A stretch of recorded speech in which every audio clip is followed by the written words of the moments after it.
की गाड़ी और उसको देखते ही ये तहरीक इंसाफ की रैली इस साइड पर निकल रही है, क्योंकि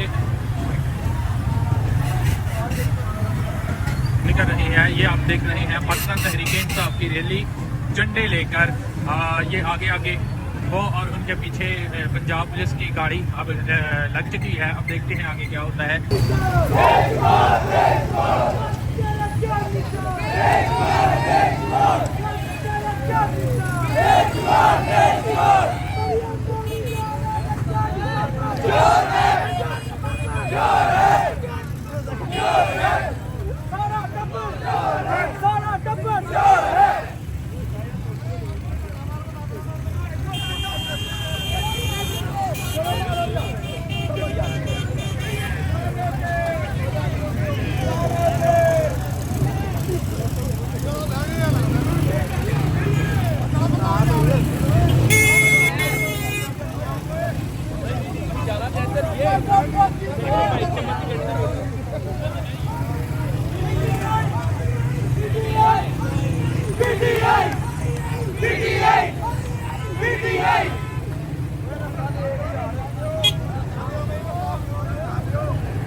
जी तो नाज़रीन, इस वक्त हम डस्का सिटी में मौजूद हैं, जहां पर पाकिस्तान तहरीक इंसाफ के ये कारकुनान अभी झंडे लेकर बाहर निकले हुए हैं और ये नारे लगा रहे हैं, क्योंकि अभी तक पाकिस्तान तहरीक इंसाफ की जीत नज़र आ रही है।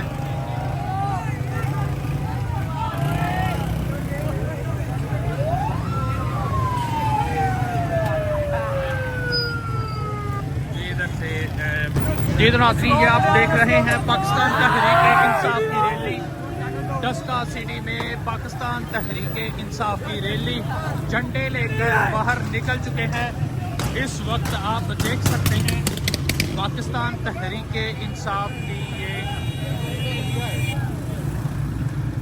जो ही क्योंकि डस्का पूरे हल्के से रिजल्ट आना शुरू हो चुके हैं और रिज़ल्ट आने शुरू हो चुके हैं। पाकिस्तान तहरीक इंसाफ मुख्तलिफ जगह से जीतती हुई नज़र आ रही है। उसके बायस यहाँ पर पाकिस्तान तहरीक इंसाफ के जो कारकुनान हैं वो झंडे लेकर रैली की शक्ल में यहाँ पर निकल चुके हैं।